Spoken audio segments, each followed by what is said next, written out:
berhubungan dengan kedatangan tenaga kerja asing dari manapun lah sumbernya.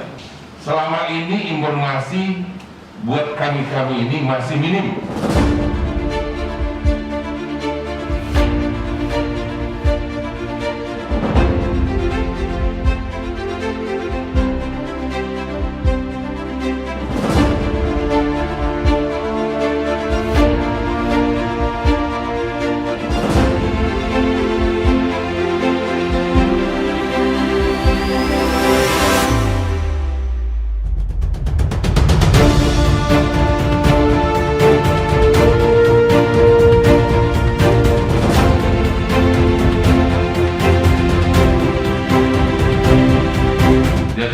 Di samping menangani COVID, kita juga menghadapi bagaimana memenuhi kebutuhan masyarakat, terutama dengan daya listrik yang kita butuhkan sehari-hari, menjadikan kebutuhan pokok. Di mana letak kurangnya?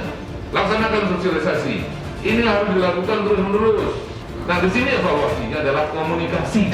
Ya, komunikasi tidak hanya pada forum rapat seperti ini, harus forum-forum yang lain, formal maupun informal. Kenapa? Mohon maaf ya Pak Direktur, kita merasa memiliki Anda loh.